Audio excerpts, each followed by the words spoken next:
Okay, welcome to another Stat 432 video. In this video, we're basically going to fit k-nearest neighbors models and tree models using R. So let's get to it. This code here, it's in the book in various chapters, but it's the example where we're going through that credit card data from the ISLR package. I'm just going to run this. I'm not going to type this code out myself, but for everything else, I'll sort of type it by myself so that it's easier to follow along, and I won't just be running code and talking about output. I'll actually be typing it and speaking my thoughts out loud. But I will sort of narrate just this part here. So I'm going to load some packages. The tidyverse, mostly for the Tibble package, just for making it easier to see data frames. Also for the dplyr package, which I'm using here, but not super important. So the rpart package is going to be how we fit trees.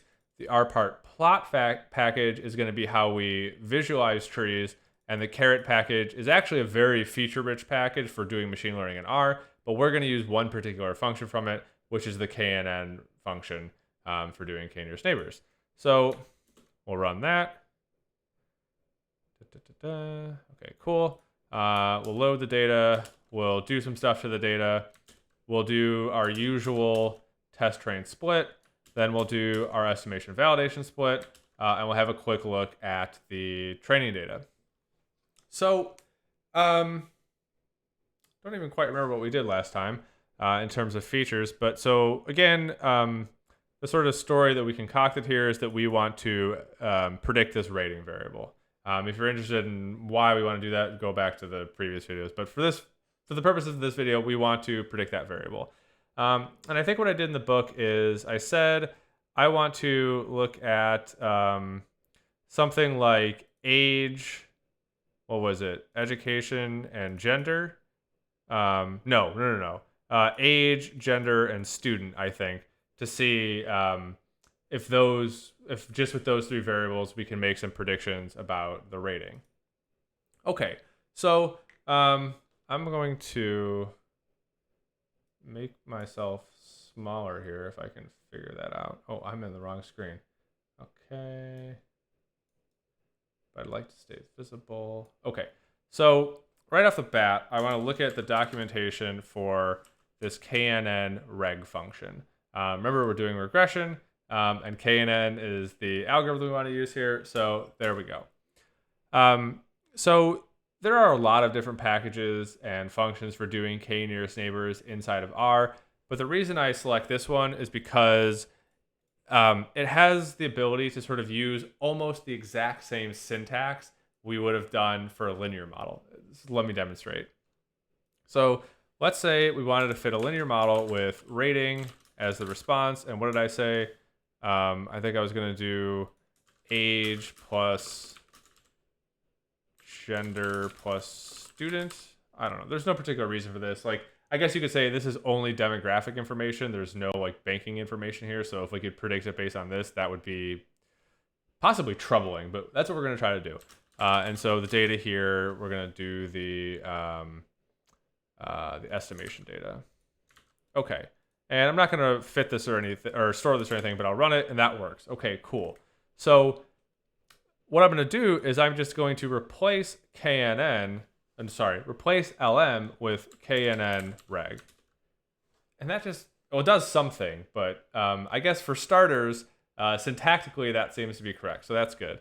So I'm going to call this, I'm just going to call it mod because I don't want a super crazy name. Okay, so let's sort of take this apart, I guess. So something you might have been thinking, well, no, let's not even do that yet. So let's do the most sort of obvious thing, which is try to make predictions with this model. And so I want to make predictions. Well, I want to make predictions for just one observation, let's say. So let's say I want to do predict on this model. And what I want to predict on is a data.frame for an individual who has an age. I don't know why I'm on a different line. That's bothering me. An age of 34, a gender of male, and a student status of no. This may or may not be me. Is that? Yeah, that's right. I just turned 34. Okay. Aha. This is great that I'm making errors. So I probably should have said this in the linear model video, and you've probably heard this before, but it doesn't hurt to remind you. So we're here specifying a formula with rating, age, gender, and student. So to make predictions, I need information for these three variables when I make predictions. Except I didn't capitalize age here, so R doesn't realize that I'm trying to say that this is this. So got to capitalize this. I also can't spell, apparently. This is great. Aha. Okay, so this is actually really good. R doesn't like... Well, not R. K intercept. I'm going to try to fix this so I make sure I understand what's happening before I say what I think it is. So I think I need to do factor. And I think I need to do it here, too.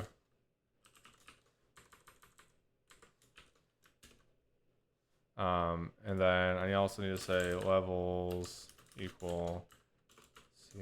Oh, this is going to be really bad. Female. What do the levels look like? So female, comma, male, pardon me. And then levels equals C. I'm guessing it's no, comma, yes. Aha. Okay. So that worked. So that is confusing, but it's good that we got here. So basically what this is saying is that it doesn't want to allow me to just say the character string male here. It wants the type of variable here to exactly match the gender variable in the credit estimation data. So again, if we look at this, should do this, we see that gender is a factor with, in particular, levels, let's see, credit underscore estimation, $, gender. So we see this is a variable with two levels. Oh, and this is actually not the right order, so that would have been wrong too. I should probably check that on student as well. Let's do that. Okay, so that's good. Does that actually change it? It does. Oh, wow. That's troubling. But so, is that right? Okay. So oftentimes by default, factors are ordered according to alphabetical, but it doesn't have to be. And so here they're not. Oh, wait a second.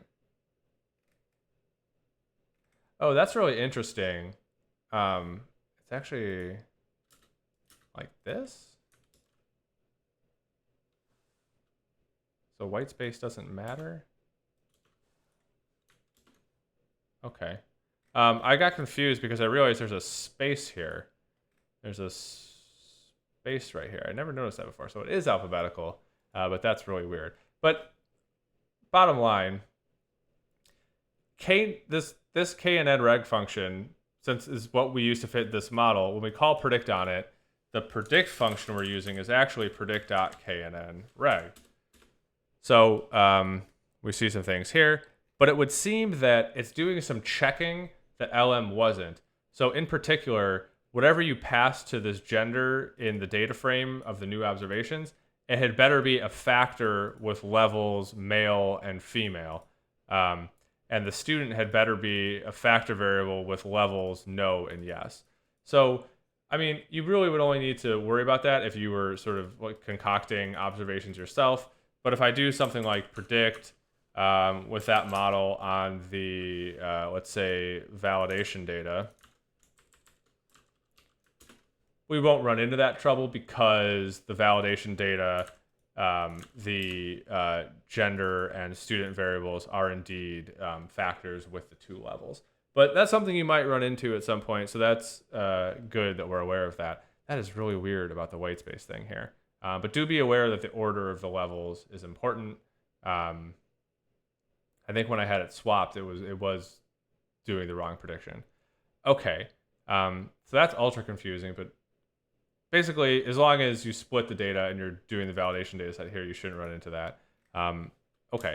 But there should be this big looming question here, which is how are we finding the distance between, for example, this observation, which is a female non-student, in this case of age 71. What is the distance between that and a male student that's 69 years old? How are we calculating a distance between these things? Well, so let's have a look at something. So if we go like this, let's see if I remember this. Yeah. So this is how we recover essentially what you would call the X matrix used to fit this thing. So what we can see is it's creating dummy variables, very similar to what we saw in LM. Actually, let's just do that real fast. So if we look at LM here, so here's a dummy variable for whether or not the observation is female. Here's a dummy variable for whether or not the observation is male. If I scroll all the way up here, so this is in a tibble. Again, we see the same two dummy variables. And now this is a vector of length 3. Sorry, it's a vector in 3-dimensional space. Here's another vector in 3-dimensional space. Euclidean distance between them is something that makes sense. I'm not going to calculate it by hand here because that would be tedious, but I mentioned that in the book. Okay. What else? Oh, there's something that sort of we're really not talking about yet, which is the fact that what about K? So again, if I run this, well, actually, let's look at it like this. So if we sort of dig into the information here, if I say mod K, it tells me that I use K as 5. Well, what if I don't want to use K as 5? Well, there's an extra argument here for K. Let's say we wanted to do 15 nearest neighbors. So I do that. Well, I'll leave that. And then, so if I wanted to make predictions on the validation data, it would look like that. And then we see that I'm using 15 there. Okay, so yeah, this was probably a little bit confusing. If that didn't make sense to you, I apologize. But so if I recall correctly, we don't have to worry as much about this if we're using a linear model, because I do believe it does some coercion under the hood to sort of figure it out for you. But it seems that the KNN, the predict.KNN reg function is doing some checking, so it really wants the gender variable to be a factor with the same levels that were found in the credit estimation data. Okay. Sorry, I shouldn't be doing that. I really want to go back now and investigate this business about why there's a space here and how that might be adding a wrinkle to this whole thing, but that's something for a different day. Okay, so that's K nearest neighbor. So basically, pick your poison here with your K, and then go about your business. We're going to do another example, and I'll show varying K and what that does. Okay, now let's move on to trees. So, trees. So let's change everything to default. So so by the way, that KNN reg function is coming from the caret package here. Trees we're going to fit with the rpart package, in particular the rpart function within the rpart package. And it turns out if I just do this, that fits a tree. Super cool. So again, I like functions that have this consistent, well, you specify the response here, you specify the features here, you specify the data here. I like that. It's consistent. It's great. Okay, so this specifies a tree, believe it or not. It shows the variable that we're splitting on. It shows the value there we're splitting on and some information about that split, but that's hard to see. So before we even dig into what's possible here, I'm going to store this as a model, and then I'm going to do rpart.plot on that model. And here we see the visualization of that tree. So for example, if I just go all the way down the left node here, it says that, well, if someone has an age less than 83, we go here. And then if their age is less than 83 but greater than 70, we go down here. And we predict a credit score or credit rating or whatever it is of 313. Yeah, so that's pretty nice. This tells you all the same information as this picture, but this picture is much nicer to see. If you're interested, the rpart.plot package, and in particular this function, has a lot of customization you can do to it. They have this vignette here that you might want to check out if you want to customize what this looks like. But this is good enough for me for now, and the default's not too bad. Again, recall that this is the root node. These are internal nodes. These are the leaves or the terminal nodes. And it tells you what is the average of the response for observations in there and what percentage of the data is in there. Okay, let's make some predictions. So, stealing code from myself.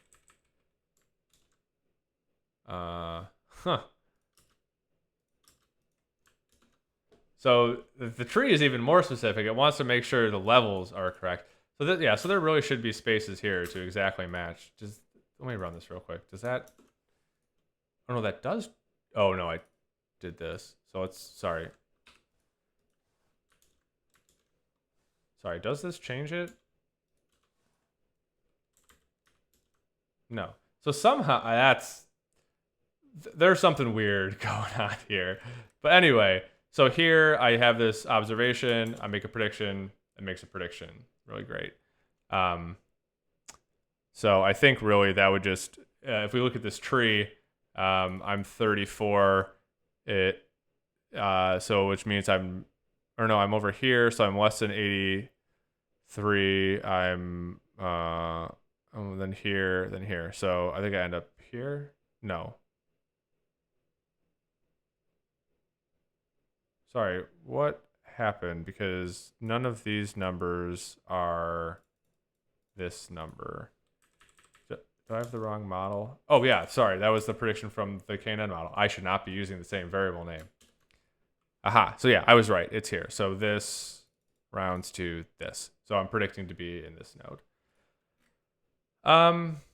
Okay, so not worrying about that. And then we could do things like this. We could predict on the validation data. So that's predicting on the validation data. Okay, great. Let's go back to here for a second though. So let's say I wanted to change the complexity parameter, which was CP. And let's set it to be something like really small like this. And then if I plot this, it might take a second. Oh, that makes the tree really big. So that adds flexibility to the model. If I want to go the other way, let's make it like 0.6. That makes it really small. It doesn't even split at all. Similarly, we could let CP be the default, which I forget what it is actually. So to figure that out, you have to go through,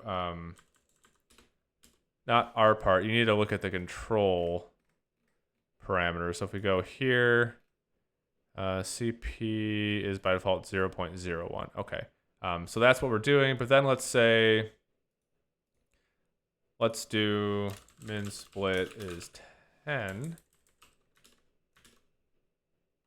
I think that was the original one, but then let's reduce min split to 2.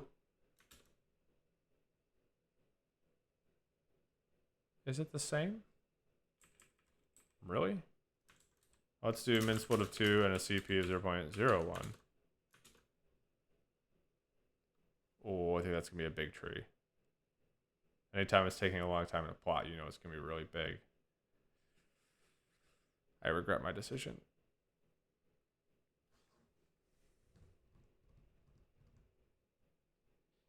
Might have to restart R.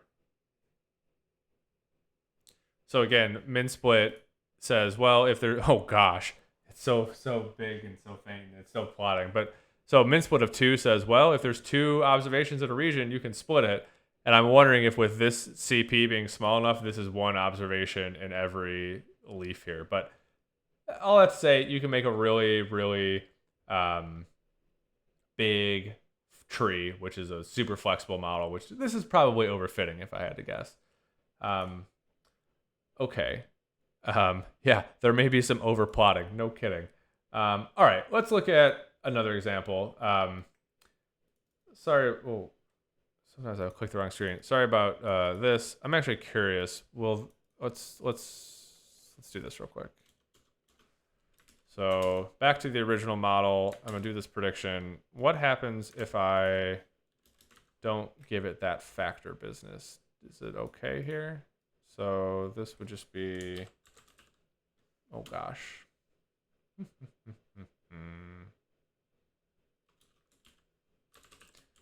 That would be male. Student would be, oops. No. I think there should be a space here. Okay, so that works. So it doesn't require that you make sure it's a factor. It sort of figures it out. Okay, what if I do this? Aha, okay. So yeah, this is not one of the factor levels, so it doesn't like it, so it has to be this. I'm really curious about something. If I do credit ILSR, ISLR, it's the other way around. Oh boy. So I want to do the levels of this $, gender. Huh. Okay, so in that data set, there's just, I don't know if it's an encoding error or what, but they're putting a space in front of male. I've looked at this data set a million times. I just now noticed this. I don't know how that's possible. Maybe I never did this specifically for a k-nearest neighbors model. I always went to a data set and it had the two levels and it just figured it out. Huh. Oh, I guess I should say the reason that's happening is because I'm only supplying one level without this whole thing here, and sometimes it doesn't like that. But actually, let's try something real quick. What if we do...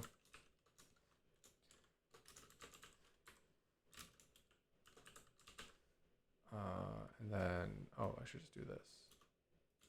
Okay, so just to be clear, what that data frame looks like is this. So if I fit this k-nearest neighbors model and then do this, okay, then it figures it all out. Okay, cool. That's really interesting. Just to make sure that is the same as this, right? This is this. Okay, cool. So basically, as long as you supply all of the levels as part of the data frame, it figures it out. But if you only supply one possible level, you need to say, well, this is a factor with these two possible levels, even though I'm asking about one. That's probably confusing if you don't have a good understanding of factors, but I think it's important to think about. Okay, let's do a new example so I can stop thinking about that. All right, so I don't actually need to load these. I'll talk you through this data in a second. So this is that simulation data we've seen a few times. Importantly, if I plot it, I think it'll look familiar. It looks something like this. I think often when I plot it, I do something like this. Maybe even, and then I probably do that, but that's not super important. But anyway, we've seen this data a bunch. The true regression function is some cubic thing, which is defined here. Okay, so I have two goals.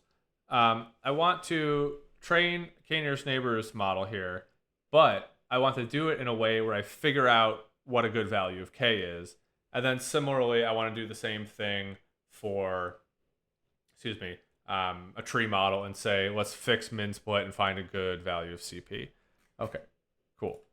So first, let's make sure that I can fit k-nearest neighbors models. So I do this data equal, and we'll be fitting to the estimation data. Okay, so I can fit them. Can I make predictions on the validation data? Cool. All right, so backing up. So the next thing I'm going to want to be able to do is say, well, here's k-nearest neighbors as 1. Here's k-neighbors 2, and so on and so forth. Well, I want to fit a bunch of these. So something you might think to do is like, well, let's copy paste this a bunch, right? And do this and yada yada. I don't want to do that. So what I want to do is write a function, and it's going to be generic in that I can fit multiple values of k with it through the use of like the apply functions, but it's going to be specific to this problem. So like this is not a function you should ever reuse except for this problem, but you'll see how it'll help. So let's call it train KNN, and it's a function.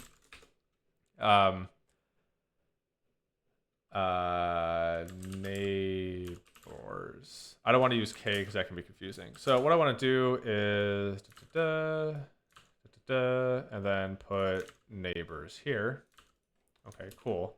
So all I've done is create a wrapper around this function where now the only argument is this k, which I'm calling neighbors now, just so I don't have to say k is k, because that can be confusing.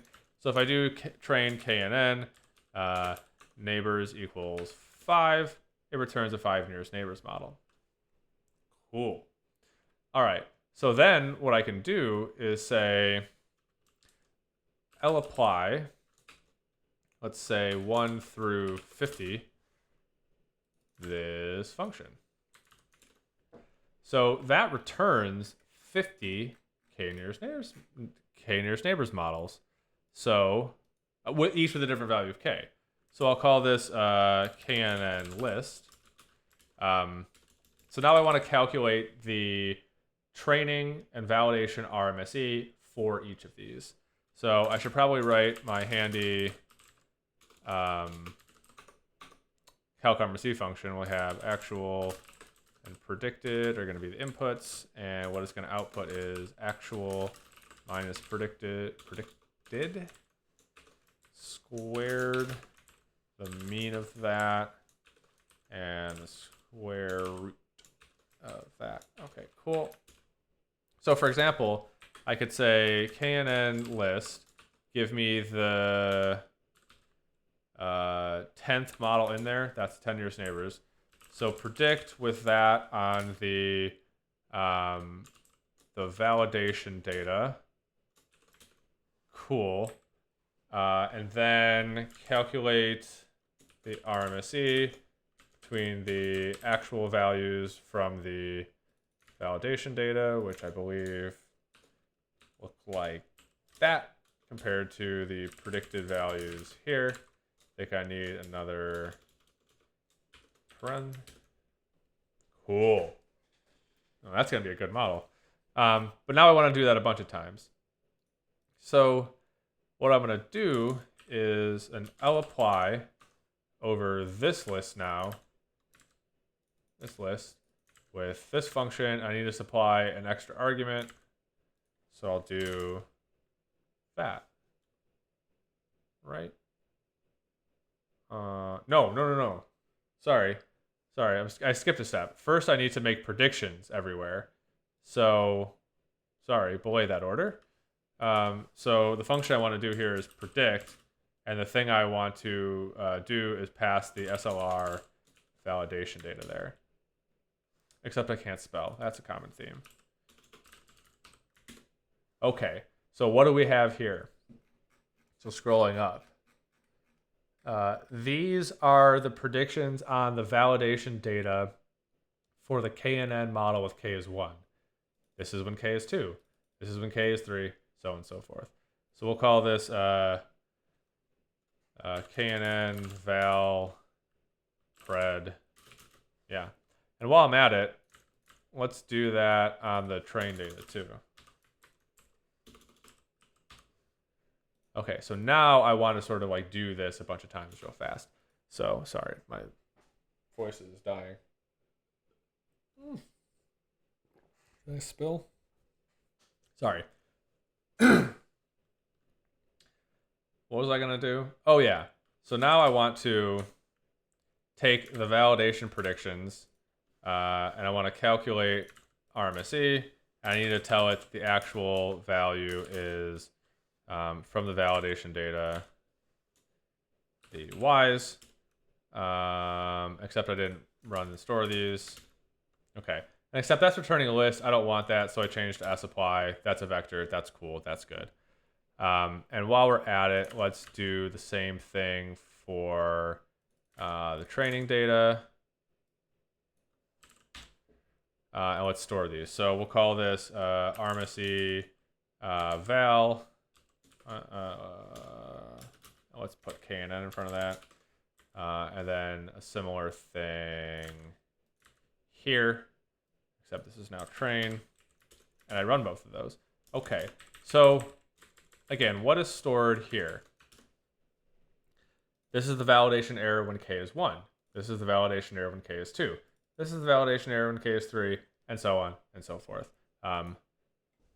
Just real quick, if we do a which.min on these, we get 11. Oh, that 10, I was right. That was really good. So the model with k is 11 is doing really good. But let's have a look, shall we? So let's do a plot. On the x-axis, I want the k values, so I'll say k equals 1 to 50, except I can't do it like that. I gotta do this. K is not an argument to this function. And then on the y-axis, I want this. Okay, cool.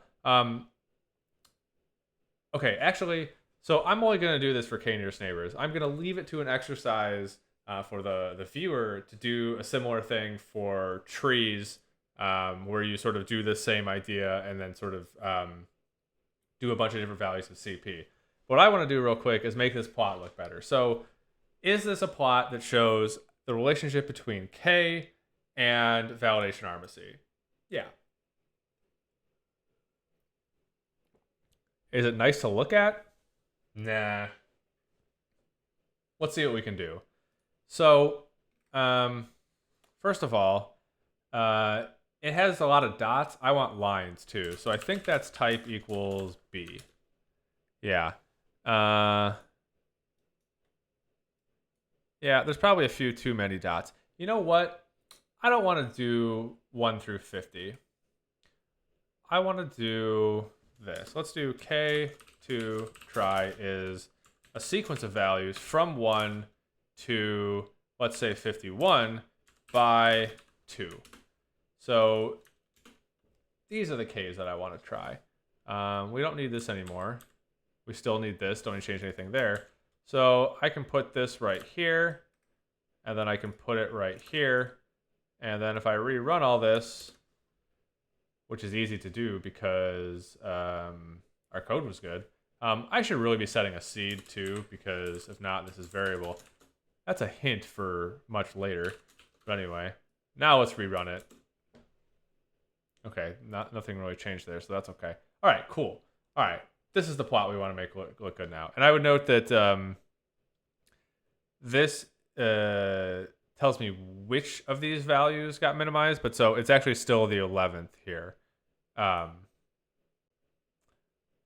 Oh, the seed actually doesn't matter here. I don't know why I worried about that, because this is deterministic once we have the data. But this is 6, not that it's k nearest neighbors with 6. It's the 6th value in the k to try list. So if I do like this, that's going to return 11. Okay, cool. But anyway, so, all right, so let's spruce this up a little bit. Let's add some color to this. Okay. I don't like the. I like solid dots for some reason. I don't know. Let's also add the training error to this plot. Okay. Ooh.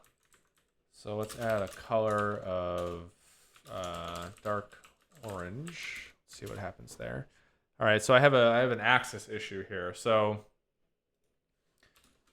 I do something like ylim is the range. If I add this vector and this vector together, that's better. Let's do type equals B here, so it's not actually lines, it's the same sort of things. And then let's do PCH equals 20. I like to add a little grid. Okay, that's looking better. You know what? I'm not jazzed about these colors. What if I do 1 and 2? But actually, for fun, let's do 2 and 3. For accessibility reasons, red and green is not good. So let's maybe change this to 4. Wait, what? Color 4 is blue again? What about 5? Oh, this is just getting worse. Let's go back to 1 and 2. I wanted to use the numbers because I'm on R version 4.0 and they changed the default colors with the numbers, so I got excited. Anyway, yeah, we're looking better here. Maybe I should say something like X label is K, which is the number of neighbors. Good. Oops, I need a comma. The Y label is RMSE, I believe. I should maybe specify like a units there, but I'm going to be a little bit lazy. Well, it's credit rating. I don't know what the units are there anyway, actually. The main will be validation, and training RMSE versus K. Okay, cool. Yeah, I don't hate this plot now. The only thing I don't like about it is that it doesn't have a legend. And I'd be lying if I said that I don't look up how to do that every single time. I'm going to take a stab at it for 30 seconds. So I want to do a legend. And I want to put it in the bottom right. And let's do line type is equal to 1. Legend.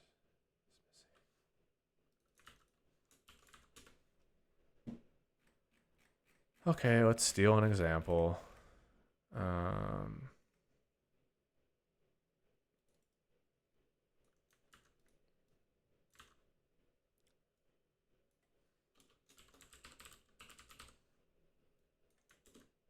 Okay, so now we just need to go back to all these things and change them. So we'll call one of these train RMSE.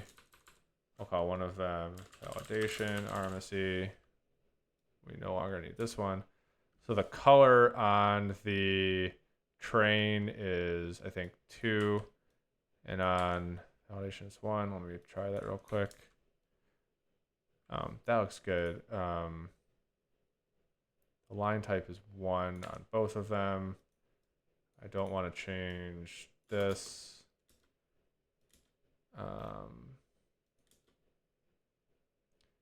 PCH should be 20 for both. Don't want to do any of this. Do that. Don't need that. Put that there. I think I got it. Let's see. Haha! I did it. Okay, cool. I should really maybe change line type on one of these. Let's do...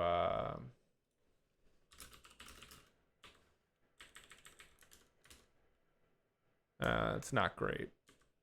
We'll live without it for today. But you should really do different line types for accessibility reasons. But because there's not a lot of line between them, so I don't know. Maybe this isn't the best spot. But I would say if we go back to where we started, which was this, we see what we need to see. But this, much nicer. So what do we see here? Well, we see that as K increases, the training RMSE also increases. And then we also see this kind of pseudo U-shaped curve here for the validation, right? So what does this mean? So one, it means that this is the model we would likely select. That is when K is 11. It says that K nearest neighbors with K is 1 is overfitting, right? So huge optimism in this training compared to what we see in the validation. Right. So this is a flexible model over here with K is 1. This is an inflexible model over here with K is 50. That's the reverse of what we did when we did like polynomial degree in a similar plot previously. Right. So, yeah, I mean, was it useful to see me plot this plot? I don't know. You tell me. Can you do this faster in ggplot too? If so, maybe let me know. I wonder if I could figure that out. We're not going to do that right now, though. I like this plot. I know this is not the nicest looking code, but it gets the job done. It's not too hard to read. Yeah, but so, yeah. So that shows you how you can sort of quote unquote tune a model. So we modified the value of the tuning parameter K, and we found where it was best. So I guess if I want to take this to its logical conclusion, maybe I'll do something like this. Mod final is KNN reg y tilde x, and then I fit to the training data, and I use K is 11. And then let's say I do calculate RMSE of, let's do actual equals the test data, the y's, and the predicted is if I predict with this model on the test data, what do we get? An error because I'm missing a comma here. And I can't type. Cool.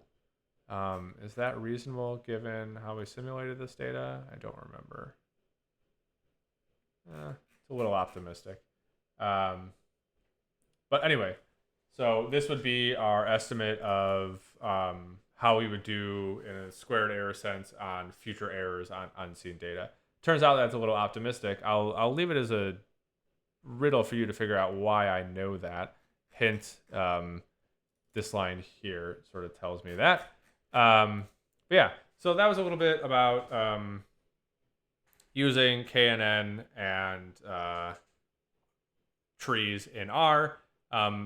I hope the biggest takeaway here is that almost all you do is change LM to KNN reg or R part, and then with these new functions, there's some additional arguments like K or CP or min split. They control them, but otherwise the syntax is exactly the same as doing the linear models. How you would make predictions is the same. How you would calculate RMSE is the same. We're just dropping things in and using a new method. Okay, I'm rambling, so it's time to stop the video. As always, if you made it to the end, good job, and I will see you in the next one.